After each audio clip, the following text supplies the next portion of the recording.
Good.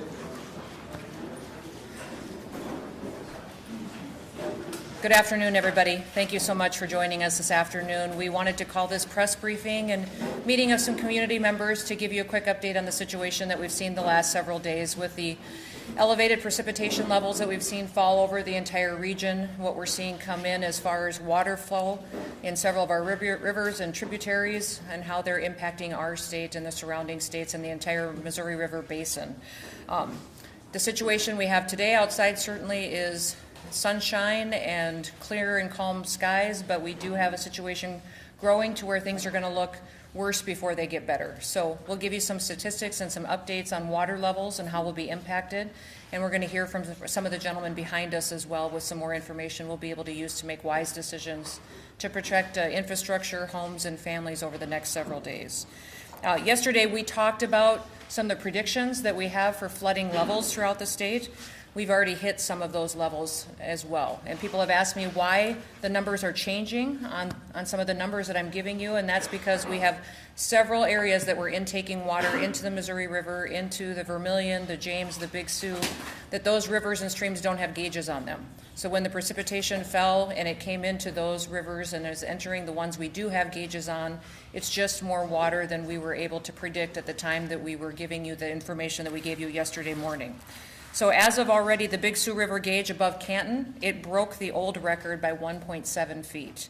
The Big Sioux River at Haywarden, Iowa, right on the South Dakota border, it broke the old record by 4.7 feet.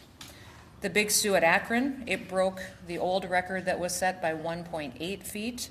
And then we also have at Richland, that gauge there broke the old record by 3.1 feet.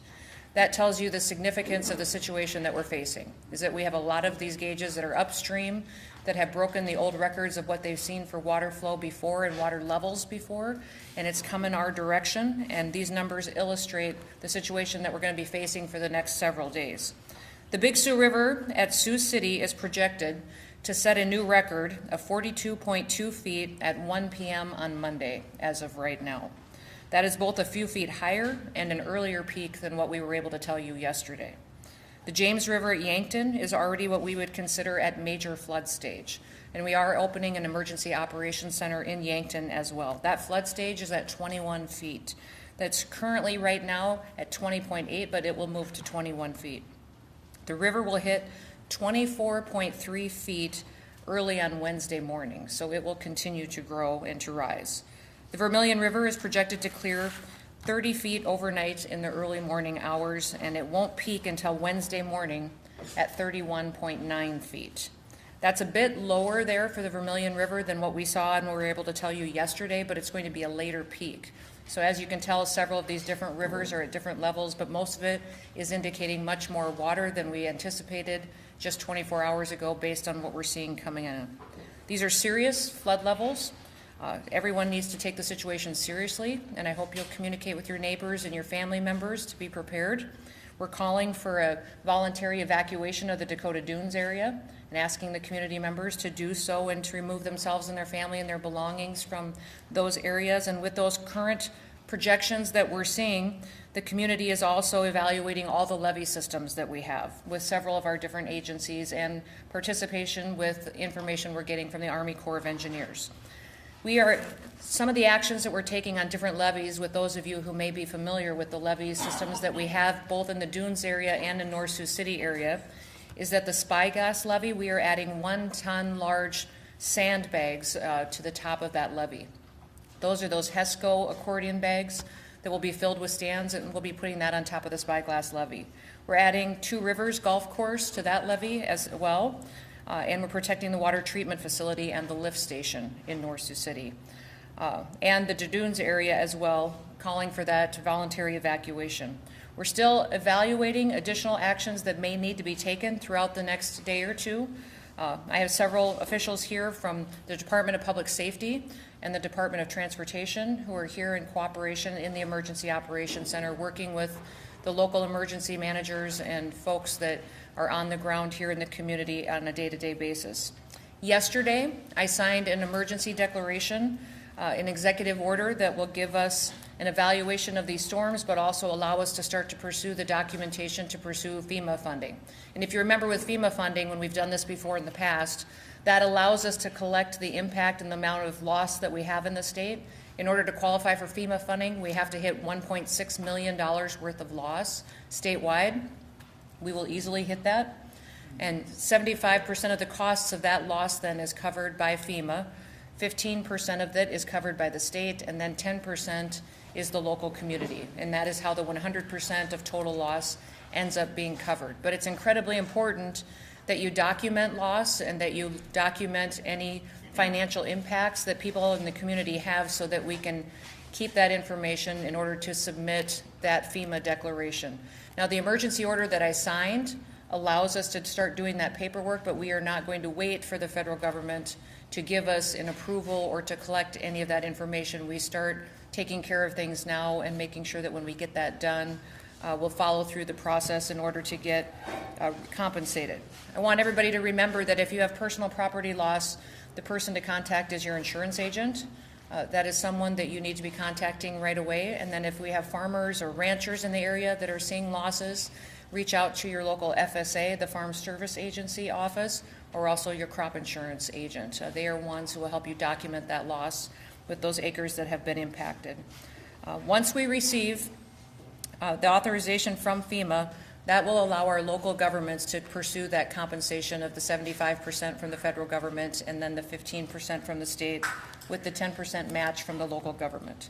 Unfortunately, we've already had one death from the situation in the state that has resulted from the flooding, and because of respect for the family, I'm not going to share any details around that. All I'm going to say is that I want to remind everybody to remember the power of water and the flow of water and to stay away from flooded areas.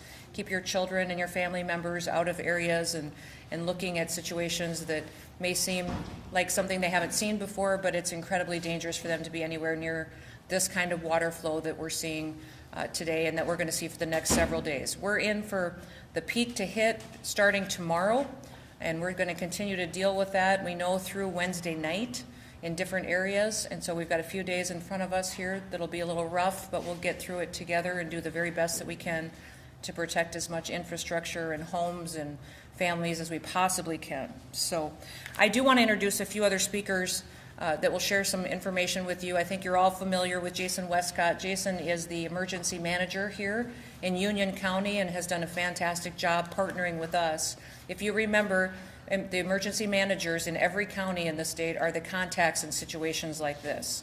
The state then steps in and assists them with what they need to respond to the community. So he's been great to work with and keeping us informed of what he needs for resources and working with our agencies and what we can do to be prepared. So Jason, if you would like to come on up, that'd be great. Thank you, Governor. Just a couple of things I'm going to go over. If you're going to plan on traveling out of this area, we ask that you check sd511.org. That is the most upkept place for travel closures on our roadways. A lot of the roadways going over into Iowa are currently closed or will be closing soon. So just make sure that if you're going to travel to look at sd511.org. Also, our Facebook page for Union County, South Dakota Emergency Management is being kept updated with the most recent flood information. So you can also check that. Tomorrow at roughly 6 a.m. or 6 p.m. Or 6 p.m. this evening, we're expecting to close exit 4. We're going to be working on a levee project in that area. So we will be closing that area down later this evening so we can proceed with that project. One thing on evacuations, and the governor kind of talked about it, if you feel that you're in harm's way at your residence and you see water coming at you, please gather your personal belongings and leave at that time. The county currently is about maxed out on being able to do water rescues at this point. As we move further into this incident and it becomes more serious in this area, we may not have the ability to rescue people from their homes if they continue to stay there after they've been told to evacuate. So we're asking, if you are advised to evacuate, please heed that warning, pick up your personal belongings and get to a different area. We will be having some voluntary evacuations coming, and so, like I said, just kind of heed those warnings. If you're being told, please move out of the area. And that's all I got. Thank you, Jason. Jason made an excellent point about road closures. The main place to go to get information on what's recently closed or been opened is sd511.org, so please share that with people if you can. We do plan to close the interstate later on tonight to build a levee system across it. To do that to protect infrastructure, so we'll be making that announcement and working towards getting that constructed so that we can control as much of the flow of water as we possibly can. That'll join up and protect some of the other levees that we see and make sure that we're diverting traffic around that levee as it's built across the interstate. The Department of Transportation will be working on how that will be built, and then we have private contractors in this area that are experts that are helping us with the levees and the buildup of those as well, because you all have been through this before, unfortunately, and have seen flooding and know and understand the real impact of it, and we'll do all we can to protect and contain the water as it moves through the system. The next person that will be speaking with you is Colonel Neubauer. He's from the Army Corps of Engineers from the Omaha District, and he and I spoke Friday evening for quite a long period of time and had a discussion over water flows in the entire basin, and he's going to share with us some of the information on our dams upstream, downstream, what we're seeing for impacts and what we can see for water flow and what's coming in from the Niobrara that impacts us dramatically. So with that, Colonel, do you mind sharing? Well, good afternoon. Again, folks, Colonel Rob Neubauer, command the Omaha District of the U.S. Army Corps of Engineers.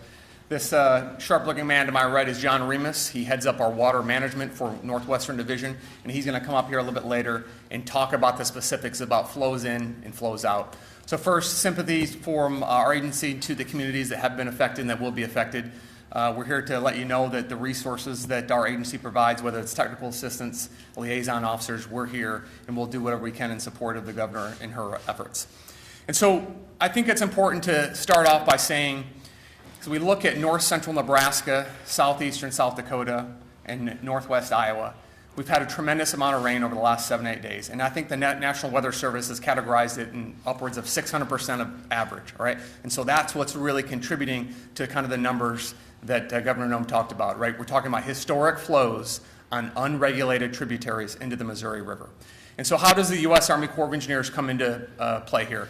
So we operate the 6 projects along the Missouri River, all right, starting up in Montana all the way down to our last project, which is in Gavin's Point, about 55 miles upriver, right? And some of those things we can certainly hold back water and we manage what flows out based on what's flowing in. And some good points to hear is the project just north of Gavin Point is Fort Randall, right? And we've essentially closed that off. And we've done that to limit the flows that we can control that come into Gavin's Point. John's going to come up here and talk about kind of our calculus and how we decide that. But I talked about that broad range, that broad area of land where this rain dropped. And so it is hitting a lot of tributaries that flow unregulated into the Missouri. So there's only a certain amount of part of that river that we can control. We have been in contact, as the governor said, since Friday night. We have a daily call with her and her team and Secretary Perry, which she'll come up here and speak. We've pushed out liaison officers to not only the state of South Dakota, but Iowa and Nebraska. And we are leaning forward with any technical assistance we have on either federal levies, local or private levies, and any other resources that we can provide. I'll be here standing by for questions later. John's going to follow me. And then lastly, to my left, members of our team, Ms. Kim Thomas. She's our Chief of Operations. That means she oversees those 6 projects I talked about up and down the Missouri. And lastly, the best-looking individuals to my left is Moose Welch. He is the Operations Project Manager at Gavin's Point. So if you have something specific there, he'll be able to answer. John? Thank you, Colonel. As Colonel Neubauer mentioned, we did shut down Fort Randall, which is upstream. We did that beginning Friday. It's not completely shut down. We still do have a little bit of power peaking coming out of there, but it's essentially shut down. The rainstorms that put all of the water up in Mitchell to Sioux Falls and into Minnesota also put a lot of water right across the northern border of Nebraska, which dumps into the Niobrara River, which comes into Gavin's Point up by Springfield, South Dakota. The inflows into Gavin's Point are still higher than the outflows, so the pool is still climbing. Before we started this meeting, the pool elevation was 1209.3. Top of the gates is 1210. So we're getting very close to being at the top of the gates. That's why we have not been able to cut outflows as much as we originally wanted to. We're going to continue to monitor that. We think It appears that the inflows are starting to peak and turn over. As soon as we can, we'll start decreasing the flows out of Gavins Point Dam, which could make a small difference here. We are a day and a half travel time from the Sioux City area to Gavins Point. Beyond that, I really don't have a lot of details to share, other than, as Colonel Newbar said, we look at this as a system. Because we cut flows out of Fort Randall, we are not concerned about overfilling Fort Randall. There's a lot of space there, so we won't be cutting flows out of Oahe or Garrison. So we should be able to support the hydropower mission that we can from there. So with that, I'll turn this back over to Governor Noem. Thank you. Thank you, and I think that's important. We had a discussion a couple of days ago about what we could do to slow down water and thread out this intake that we're taking on coming down through this area. And the fact that the Army Corps of Engineers, recognized and immediately helped us slow down the flow out of Fort Randall was very helpful. Unfortunately, there's just not a lot of capacity at Gavins Point in order to hold the water that's coming in from the Niobrara, and that's why we're continuing to see those water levels rise. And when we top those gates, then we won't be able to control what's coming this direction. So we're not too far away from that, and that's why we are thankful for their information and conversation on what they've been able to do, and that we can make adjustments as soon as we see some of that water flow from the Niobrara slow down and help us out a little bit.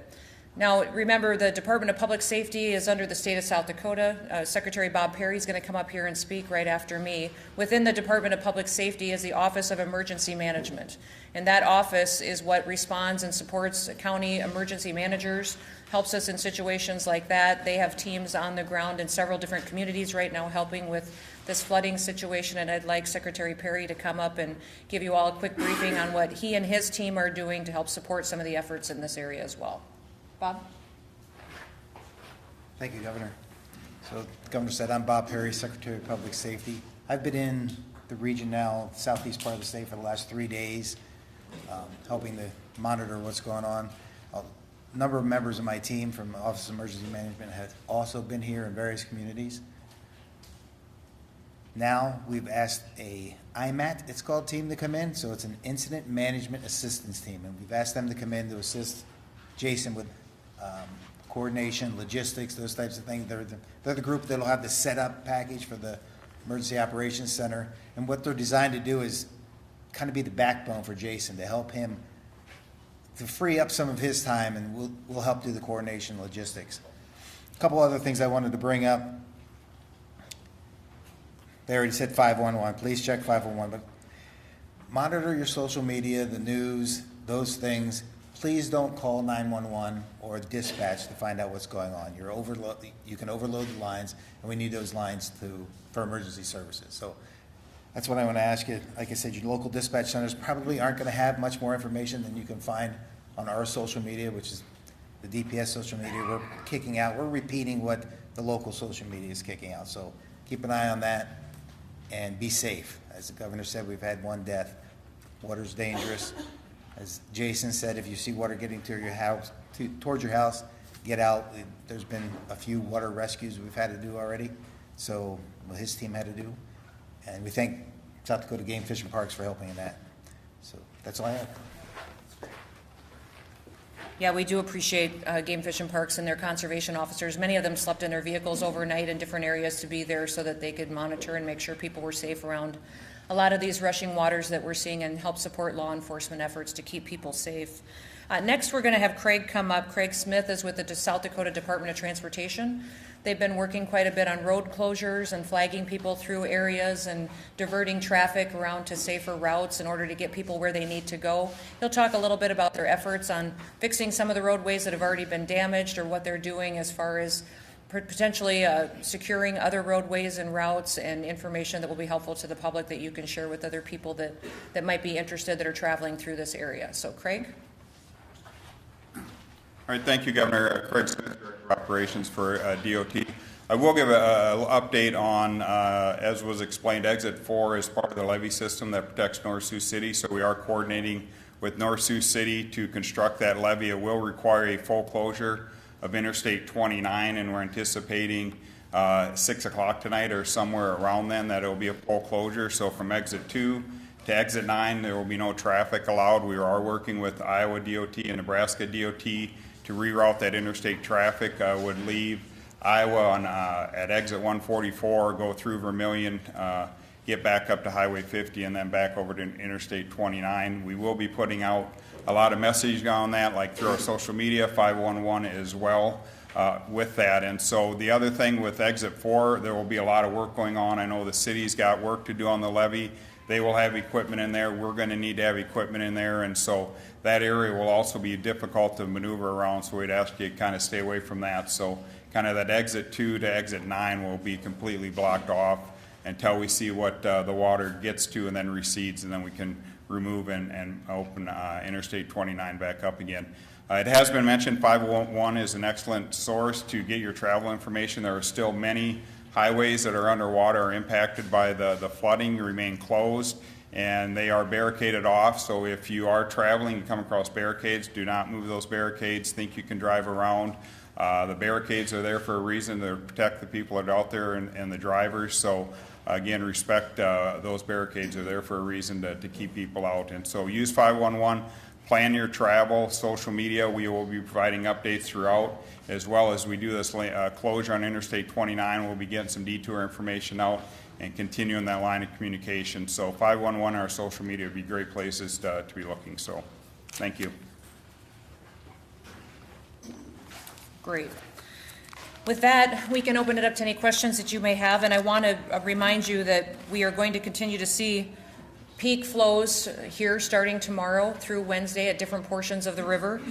We have the Big Sioux is going to be peaking as well. It set a new record of 42.2 feet by 1 p.m. on Monday. Beyond that, when we get to the James River, that'll be peaking a little bit later. The Vermilion River is going to be rising to 31.9 feet, but that won't be until Wednesday morning. So all of these are peaking at different levels based on what we're intaking from unregulated streams, and it'll all be impacting the Missouri River and what we see as far as how the Missouri flows through this area and impacts these communities. So once again, these are historic levels, and I hope that you will communicate that with everybody that lives in these communities to take it seriously, do what you can to protect your personal property, your family members. In the Dakota Dunes area, I would ask that you voluntarily evacuate just to be safe and make sure that we're able to focus all of our efforts in other areas that we can to protect as much as we possibly can. So I also want to introduce, we have some of our legislators here. If you want to stand up and share your name and what district you're from, I think that'd be very helpful.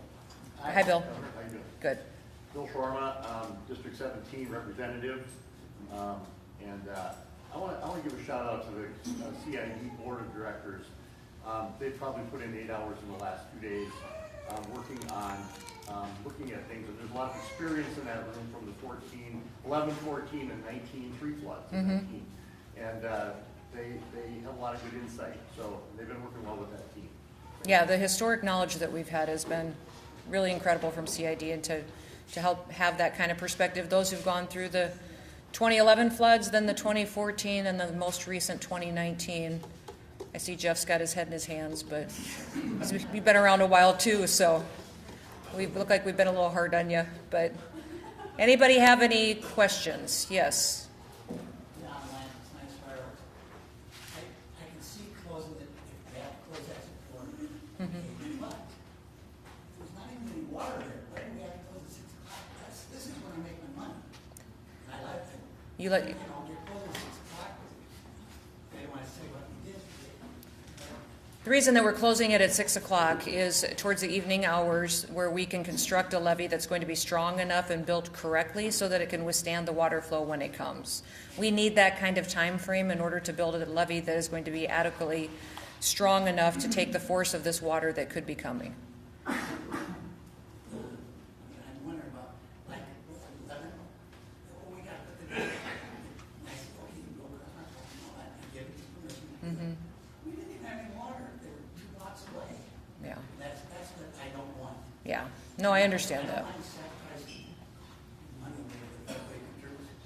What I would ask everyone is that you document all losses that you have. I would ask you to document. I'm not certain what that would qualify for, but if you see financial losses because of this event, please document that as much as you possibly can in comparison to last year or the year before, what your revenues were before, just impacts to businesses. And I'm not saying that that necessarily is going to be anything that will be reimbursable, but it's good information to have just in case we end up in a situation where it would be. Thank you. Yes. Are you anticipating the river to go across the interstate at exit 4 and into Oak Lake? And into McCook Lake. We are anticipating that there is the potential for that. That is why we are building that levee system. I don't know if Bob or James want to speak to that, but that's what we're anticipating, is that could be a possibility. Sure. Yeah, and this is a challenge thing, so you try to forecast, and based on the information we have a inundation map that we're using, and at the flows that are predicted, it does show that the interstate could overtop in that location, and that's the reason that the levee is needed. And so that's at least the best information that we have at this time, that the interstate's projected to overtop. So we're also working with our Department of Ag and Natural Resources, which has geologists on site and experts that recognize how water flow impacts different soils and how it'll flow over different areas and what will happen. So with the projections we're using from their modeling in cooperation with the Army Corps of Engineers is why we're preparing that interstate for that potentially to happen. Do you have a question? Yeah, so we've already talked about the 3 big floods that have happened in the last 15 years or so. What's different in preparations for this incoming flood to what we learned from those past 3? I mean, those of us that have been here for 15 years, we saw the impacts that had. So what's different in what has been learned in those past floods to be better prepared this time? Well, I think every flood has been different for a different situation. This is probably the first time we've seen this kind of rainfall come this quickly like this. Before, when we flooded in 2019, it was on frozen ground. If you remember, that's when we got hit with the bomb cyclone, and we had so much snow on the western half of the state. We had inches of rain on frozen ground, and all that water came rushing towards us at that period of time. If you remember, in 2019, we had 63 of our 66 counties be declared federal disaster areas in 2019. Right now, we're working with 21 different counties that have been impacted by this rainfall, and so it's a different situation, but we learn from each of them, and we're better prepared, I think, than we've ever been before. I really do appreciate what all of these communities and the state and have done as far as preparation for events like this. Our levee's in a better spot than they've ever been before. The community and the emergency management directors are all prepared for this as best as we possibly can, and then we deal with what Mother Nature gives us. Yes? How many feet of water do you project by Thursday morning from what it is today on Missouri? Do you want to speak to that? You get the cheat sheet on us? Sure. Yeah. Pretty much talk about stage what was on the Missouri. I think I don't off the top of my head, probably another 8 to 10 feet at the Sioux City gauge of what we're seeing today. 8 to 15? 8 to 10, 8 to 10? yeah, From what it is right now? yes.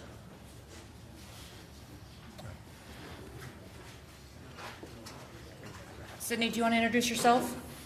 Senator Sydney Davis, for this legislative district, and just wanted to express my sincere gratitude for all the professionals that are here today across the state helping prepare for this incident and for this. And again, thank you, Governor, for being here today. Thank you for being here, too. Thank you for the support. Yeah, thank you. You guys have been fantastic at spreading information and getting it out as quickly as possible. Thank you for doing that. Yes? If you want to stand up and share who you are, too, you sure can. But if you don't want to, you can stay anonymous as well. I'm Greg Clark from Coder Okay? working on local business here.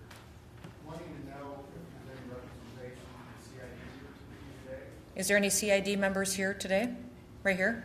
and then are we shutting the storm drains that drain out into the Sioux River? Yes. Yes, we are. Are they shut now?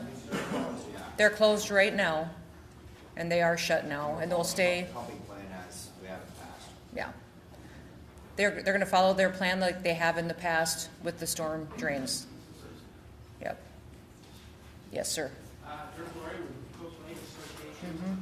Following up on the question about diverting water to McCook Lake, I have to tell the members of McCook Lake that the water levels are going to go up and they have to move their boats. Is there any way you can predict, in the worst case, how high the level is going to be in McCook Lake if you divert all this, the flood water into McCook Lake? And do we have to open up the dike on the backside and drain it out? And how much silt are we going to get into the lake when that happens? Just looking at the worst case scenario, I'm really concerned about what I have to tell the people that are on the lake right now. Get off the lake. If this happens? And to move their docks or their boats or what? Is there any way you can predict that? So what I would say to them is that, yes, they should be protecting their personal property on McCook Lake because we do anticipate that they will take in water. That's what we're preparing for. If we don't, then that's wonderful, that they don't have an impact, but they could see water flowing into McCook Lake. I will have Craig come up maybe and talk a little bit about the levee that they're building across the interstate. That might give us some indication as to how much water flow we see and for what period of time that may be in place. Do you have some of that information, Craig? Yeah, so the flood model that I referenced that we're using and basing things off of is showing with the flows that we're experiencing, we use the Akron gauge, are showing that over the interstate 1 to 2 feet. The model's not going to show necessarily what is in McCook Lake or how much that's going to rise, but we could look at that model and potentially get as close to McCook Lake with that inundation map and provide some kind of elevation, at least what's projected. But I'd have to take a look at the model to figure that out. And I can get with you afterwards if that would be helpful and look on my computer. Craig, with the latest update of 42 foot by 7 a.m. tomorrow on the Big Sioux, does that change your plan as it relates to the interstate? And that is, and that the peak's been changing. If you've been following those, it has continually moved up. I think it was 1 in the morning or something into Tuesday, and we're back to 6 or 7 tomorrow morning. So that's the reason for the 6 p.m. closure tonight, is to meet that 7 a.m. peak forecasted time. Okay. In the last few minutes, they've updated 1 a.m. would be 40, almost 42 feet, just a few tenths shy. Yeah. So I don't know if that changes. Well, we're trying to. I mean, our guys we prefer to work in the daylight too. So they're probably doing some work out there already, and we're gonna get as much done as we can as soon as possible with the daylight we have. Latest update is that the Missouri's at 27 right now. So let's hope it doesn't go 8 to 10 feet higher than that. Other questions? Yes, sir. Governor, considering the voluntary evacuations, are there discussions that you think will be had, or are you considering having the National Guard come in and facilitate? The question is if we will anticipate activating National Guard to come down and to be helpful. At this point in time, that has not been requested, and we don't believe is necessary. We have private contractors in the community that is better prepared and believe they can do the work quickly, and so they stand ready, and we have a plan to activate if necessary, but we don't believe at this time that that's going to be required. Yes, sir. My name's Tony. I'm a local resident and business owner. Given the predicted peaks, do you expect any inundation at all in North Sioux City or Dakota Dunes business or residential areas? We don't at this time. We have a good levee system built, and they've done some good work with gates and what they've been able to do in North Sioux City. I don't know if we want to speak to that. Jason, maybe you could, as to what we have in place for infrastructure, and inform people as to what you have. So currently, the dike systems in Dakota Dunes are sustaining, and we're hoping they will sustain through the duration of this. Kind of like Governor Noem said earlier, the Dunes crews are out there currently working on projects, trying to shore up some things so that we can lift some of those levees a little bit higher, in the hopes that if it does reach the top of those levee levels, that obstruction in the build-on will be in the way and help us not from overtopping levees. So the Dunes crew has been actively out there working on those. North Sioux is in the same process currently. They're currently out monitoring their dike system, which runs all along the North Sioux all the way out here to exit 4. They actually were working out there on Friday, making sure their system is working effectively. So at this point, we really can't answer. We know where levels are at, but we can't answer, are we going to have an overtop somewhere? That's kind of a big question. So. Okay. I think at this point in time, the concern definitely has been focused on Dakota Dunes area, knowing that that was where we were the most vulnerable. North Sioux City seems to have levee system and dikes in place that would be able to keep and contain the water at this point in time, but it's continuing to be monitored. Other questions? Yes. You mentioned the single death and the respect for privacy of the family. Could you give us just a general area of where that occurred? No, I really can't, but I would just say that it's important that everybody remember that this water is dangerous. It doesn't matter if you think you're just looking at a lake or overflow over a road. You don't know what's under that roadway and what the situation is. So everybody just encourage folks to stay home, get out of these areas, and recognize that something may not look dangerous at all, and you could lose somebody if you don't, if you aren't taking care of making sure that we're taking this seriously. Yes. I think a lot of people are wondering, when is this going to slow down? When are things going to start returning to normal? Are we looking at days, weeks, months? This is, right. So this has been a significant rainfall event that has happened in the entire tri-state region, and it is going to take a few days for this moisture to flow through and to go through the Missouri River Basin. So we're hoping that by Thursday morning, we're in a very different situation and water will start to recede. And we're also hoping that our weather stays clear and we don't get more rain. Other questions or comments? Yes. Have you been in talks with Governor Reynolds or Governor Pellin? I mean, we're in a tri-state area here. It affects all 3 states. Yeah. Have you been in contact with them to see kind of how to mitigate efforts in the tri-state area? Yeah, I haven't been talked to them personally, but our teams have been working and communicating with each other. And that's one of the things that we consistently do. What's fantastic about this part of the state is that us 3 as governors always work very closely together, recognizing that our communities overlap so much. Yes, ma'am. Along with the closure of I-29 at exit 4, will North Shore be closed as well to get that water into the lake? Is that part of the plan? That's part of that'd be on top of the bridge, that's the 4 bridge. Across the interstate? Yeah, like the actual roadway going on top of that 4 bridge. You're talking like over I-29, that portion of the road, or is there? If you go over I-29 into McCook Lake, that's North Shore Drive, will that be shut off? For what DOT work's going to be done, we'll be looking at the interchange area, so kind of where the ramps are. Outside of the ramps would be, I know North Sioux City, and they're doing some work on the east side. But for what DOT's work, it would be between the ramps. That area would be closed for our work. I'm not sure that's answering your question or not, but. So we may end up with a section of 1B right there closed. So it may come to the point of where you're not going to be able to go over the exit 4 ramp and get anywhere, because where you're going to try to go to is going to be closed down. So we're suggesting, if kind of try to figure out other routes, to travel around that area.